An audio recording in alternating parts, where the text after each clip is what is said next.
Hello dear students, मैं अभिषेक भारद्वाज आप सभी का स्वागत करता हूं अपने यूट्यूब चैनल बायोलॉजिक पे। कल अपन ने पिछले वीडियो में बात की थी लघु बीजाणुधानी की संरचना के बारे में, जिसके लिए अपन ने एक डायग्राम बनाया था कुछ इस तरह से। यहाँ अपन ने एपिडर्मिस, एंडोथीशियम और मिडिल लेयर, जो कि यहाँ कुछ इस प्रकार से चित्र में दिखाई देती हैं। सबसे बाहरी परत होती है, सुरक्षात्मक परत के रूप में कार्य करती है। एंडोथीशियम, इसकी कुछ विशेषता है जहाँ इसकी आंतरिक स्पर्श रेखीय भित्तियों पर अल्फा सेलुलोज की रेशेदार पट्टिकाओं के रूप में जमाव होता है। चूँकि ये आर्द्रताग्राही पदार्थ है, इसलिए लघु बीजाणुधानी को शुष्क होने से बचाता है। साथ ही साथ पराग कोशों के स्फुटन में भी ये सहायक होता है, जो एपिडर्मिस के ठीक नीचे स्थित होती है। फिर इसके बाद में अपन ने बात की थी मिडिल लेयर के बारे में। तो जो मिडिल लेयर है वो 2 से 4 परतों तक की मृदुतिकी है, चपटी आयताकार कोशिकाओं से मिलकर बनी हुई परत होती है। इसे अल्पजीवी परत भी कहा जाता है, क्योंकि परिपक्व परागकोश का यदि अपन टीएस काट करके देखें तो उसमें ये अवशेष मात्रा दिखाई देती है अथवा पूरी तरह से गायब हो चुकी होती है, तो इसलिए इसे अल्पजीवी परत भी कहा जाता है। सबसे अंदर की तरफ जो भित्ति का भाग होता है वो होती है टेपिटम। टेपिटम को पोषक परत भी कहते हैं, तो आज यहाँ अपन इसके बारे में डिटेल से बात करेंगे। तो टेपिटम जो है ये सबसे आंतरिक परत, सबसे पहली बात तो अपने को ये याद रखनी है कि ये लघु बीजाणुधानी भित्ति की सबसे आंतरिक परत या सबसे आंतरिक ये स्तर होता है। दूसरी खास बात कि इसकी जो कोशिकाएं हैं वो आकार में तुलनात्मक बड़ी होती हैं। साथ ही साथ इनमें जो केंद्रक उपस्थित होता है वो भी काफ़ी बड़ा और सुस्पष्ट देखने को मिलता है। इसके अलावा इनका जो कोशिका द्रव्य है उसमें प्रचुर मात्रा में भोज्य पदार्थ यहाँ पर पाया जाता है, जिसमें सबसे जो प्रमुख होता है वो होता है वसा। इसके अतिरिक्त इन कोशिकाओं का जो केंद्रक है वो बड़े आकार का इसलिए होता है क्योंकि ये कुछ पादपों की जो टेपिटम है उनका जो केंद्रक है वो बहुगुणिता भी दर्शाता है, यानी कि एंडो रीडुप्लिकेशन की वजह से डीएनए की मात्रा काफ़ी बढ़ जाती है, जिसकी वजह से केंद्रक बड़ा दिखाई देता है। इसका जो मूल कार्य है, जिसकी वजह से टेपिटम को पोषक परत कहा जाता है या न्यूट्रिटिव लेयर कहा जाता है, इसका जो मूल कार्य वो है लघु बीजाणुओं को क्या प्रदान करना, पोषण प्रदान करना। तो ये जो पोषण प्रदान करने की जो प्रोसेस है इसके द्वारा वो इसको पोषक परत के रूप में स्थापित करती है। दूसरी बात, पोषण प्रदान करने का जो तरीका है, यानी कि जो प्रोसेस है लघु बीजाणुओं को पोषण देने की, उसके आधार पर टेपिटम 2 प्रकार की बताई गई है। कितने प्रकार की बताई गई है? 2 प्रकार की, जिसमें पहली है स्रावी टेपिटम और जो नंबर 2 पे है वो है आपकी प्लाज्मोडियल टेपिटम भी बोलते हैं इसको, और जो कॉमन नेम है इसका वो है अमीबॉइड टेपिटम या अमीबीय टेपिटम। अब दोनों में अंतर क्या है? सपोज कीजिए कि ये टेपिटम की लेयर है, यहाँ भी अपन बना देते हैं दोनों में। ये टेपिटम की कोशिकाएं हैं कुछ इस प्रकार से, दिस वन। ये इस तरह से टेपिटम की कोशिकाएं हैं जिनमें सुस्पष्ट केंद्रक आपको देखने को मिल रहा है, ये इस प्रकार से, और पर्याप्त मात्रा में गाढ़ा जो कोशिका द्रव्य है वो यहाँ पर भरा हुआ देखने को मिलता है। 1-2 कोशिकाओं में इस प्रकार से केंद्र को अपन स्पष्ट रूप से दर्शा देते हैं। यहाँ जो है वो अंदर अब लघु बीजाणु बन चुके हैं,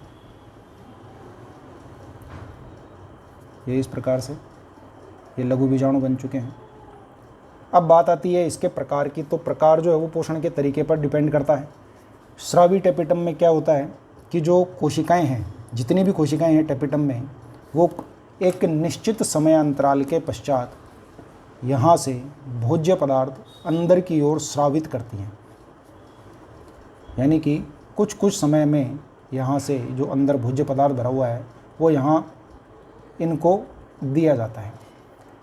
इसका अर्थ ये हुआ कि स्रावी टेपिटम जो है, जब तक कि लघु बीजाणु पूरी तरह से परिपक्व नहीं हो जाते तब तक ये बनी रहती है, अर्थात ये लास्ट तक उपस्थित रहती है। या हम ये कह सकते हैं कि लघु बीजाणुओं के पूरी तरह परिपक्व होकर के परागकणों के निर्माण तक की प्रोसेस जब तक कंप्लीट होती है, ये तब तक वहाँ अपने को देखने को मिलती है।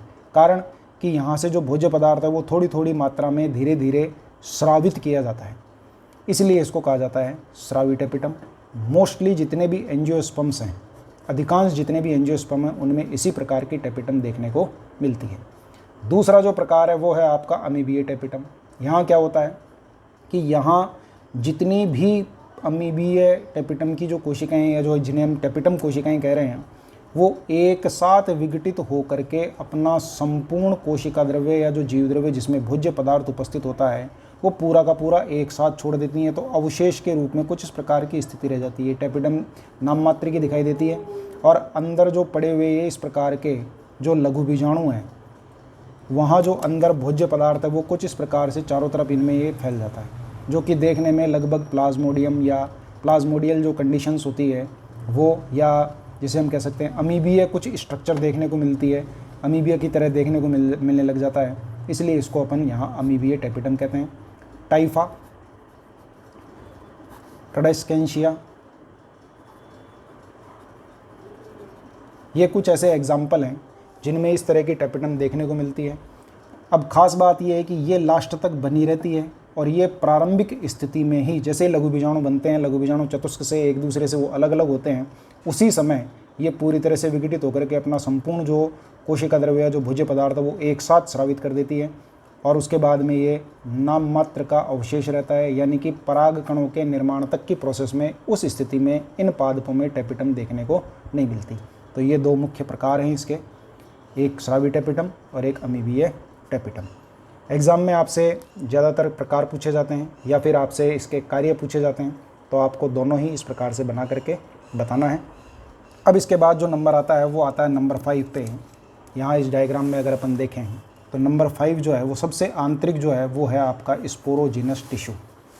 स्पोरोजिनस टिश्यू यहाँ मैं लिख देता हूँ अलग से, स्पोरोजिनस टिश्यू, या आप हिंदी में इसको लिख सकते हैं बीजाणुजन ऊतक। बीजाणुजन ऊतक बेसिकली द्विगुणित मृदूतकीय और जीवित कोशिकाओं का समूह होता है जो लघु बीजाणुधानी के इस प्रकार से केंद्र में व्यवस्थित रहता है। आगे की प्रोसेस में ये सभी लघु बीजाणु जनन जो कोशिकाएं, बीजाणुजन ऊतक की जो कोशिकाएं हैं, ये सभी कोशिकाएं अपने आकार में थोड़ी वृद्धि करती हैं और कुछ संरचनात्मक परिवर्तन के फलस्वरूप लघु बीजाणु मातृ कोशिका यानी कि माइक्रोस्पोर मदर सेल के रूप में ये कार्य करने लग जाती हैं। अब यहाँ क्या होता है, लघु बीजाणु मातृ कोशिका में डिवीजन होता है और वो होता है यहाँ पर अर्धसूत्री विभाजन यानी कि मियोसिस। जैसे ही मियोसिस कंप्लीट होता है, प्रत्येक लघु बीजाणु मातृ कोशिका, एक लघु बीजाणु मातृ कोशिका की अपन बात कर रहे हैं, प्रत्येक लघु बीजाणु मातृ कोशिका से 4 लघु बीजाणुओं का निर्माण होता है, यानी कि हर एक कोशिका से 4 लघु बीजाणु बनते हैं और ये चारों लघु बीजाणु जेनेटिकली अगुणित किस प्रकार के होते हैं, अगुणित होते हैं। और ख़ास बात ये कि चारों बनने वाले लघु बीजाणु एक दूसरे से जुड़ी हुई अवस्था में पाए जाते हैं, यानी कि जो चारों लघु बीजाणु हैं वो जुड़ी अवस्था में पाए जाते हैं, जिसे कहा जाता है लघु बीजाणु चतुष्क। लघु बीजाणु चतुष्क। लघु बीजाणु चतुष्क में जो सबसे कॉमन जो प्रकार है, वैसे तो इसके कई प्रकार हैं लेकिन अपने सिलेबस के अकॉर्डिंग अपने को चलना है, तो यहाँ अपन ज़्यादा डिटेल में बात नहीं करेंगे। ज़्यादातर कुछ इस स्थितियों में देखने को मिलता है कुछ इस प्रकार की स्थिति जिसमें 3 लघु बीजाणु आपके सामने की तरफ दिखाई देते हैं और चौथा लघु बीजाणु होता है इनके कुछ इस प्रकार से पीछे की तरफ। तो इसको कहा जाता है चतुष्फलकीय यानी कि टेट्राहेड्रल लघु बीजाणु चतुष्क, यानी कि चतुष्फलकीय लघु बीजाणु चतुष्क, टेट्राहेड्रल माइक्रोस्पोर टेट्राहेड। चारों लघु बीजाणु अगुणित होते हैं। खास बात यह है जो एग्ज़ाम में पूछी जाती है एनसीईआरटी के अकॉर्डिंग, वो ये कि चारों लघु बीजाणुओं की भित्ति, चारों लघु बीजाणुओं अगुणित की भित्ति आपस में एक दूसरे के साथ एक विशेष पदार्थ के द्वारा जुड़ी रहती है और उस पदार्थ का जो नाम है वो है कैलोज। सेलुलोज नहीं, कैलोज। याद रखें आप, इसको कंफ्यूज नहीं होना है। यहाँ अल्फा सेलुलोज और यहाँ मैं लिख रहा हूँ कैलोज। ये वही कैलोज है जो शीत ऋतु के दौरान फ्लोएम की चालनी पट्टिकाओं पर जम जाता है और उनको अवरुद्ध कर देता है। ये वो वाला कैलोज है जो सेकेंडरी ग्रोथ के दौरान आपने 11th क्लास में पढ़ा था। तो यहाँ आप याद रखें, 1 नंबर का प्रश्न बोर्ड एग्ज़ाम में छोटे प्रश्न के रूप में या ऑब्जेक्टिव के रूप में यहाँ से निकलता है। चतुष्फलकीय या कोई भी प्रकार का लघु बीजाणु जो चतुष्क है, उनमें लघु बीजाणुओं की भित्ति आपस में किस पदार्थ के द्वारा जुड़ी होती है, तो आपको याद रखना है कैलोज। अब यहाँ एक प्रश्न और बनता है, यदि आपसे पूछा जाए यदि किसी लघु बीजाणु धानी में 100 माइक्रोस्पोर मदर सेल है, कितनी 100 लघु बीजाणु मात्र कोशिकाएं हैं, तो बनने वाले लघु बीजाणुओं की संख्या क्या होगी। तो चूंकि 1 से 4 बनते हैं तो आपको 100 को गुणा करना है किससे, 4 से। तो टोटल लघु बीजाणुओं की जो संख्या आएगी वो कितनी आएगी, 400।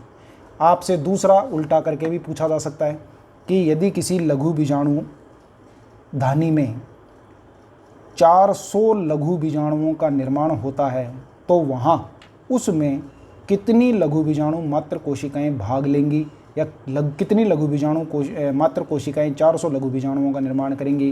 तब आपको यहाँ डिवाइड करना है, तो आंसर आ जाएगा आपका 100 लघु बीजाणु मात्र कोशिकाएं। तो ये एक प्रश्न यहाँ से निकलता है जो कि आपको याद रखना है। तो ये हो गया बीजाणुजन ऊतक, जिसमें आपको केवल इतना ही याद रखना है, मृदुतकीय जीवित कोशिकाओं का समूह होता है जो टेपिटम द्वारा चारों ओर से घिरा हुआ रहता है। यहाँ से जो प्रोसेस है वो कहलाती है लघु बीजाणु जनन। क्या कहलाती है, लघु बीजाणु जनन। लघु बीजाणु जनन के अंतर्गत होता क्या है कि ये जो बीजाणुजन ऊतक की कोशिकाएं हैं, ये अपने आकार में भोज्य पदार्थ वगैरह संचित करती हैं, अपने आकार में थोड़ी सी वृद्धि दर्शाती हैं, और प्रत्येक जो कोशिका है वो लघु बीजाणु मात्र कोशिका के रूप में कार्य करने लग जाती है, जहाँ प्रत्येक लघु बीजाणु मात्र कोशिका में अर्धसूत्री विभाजन होता है।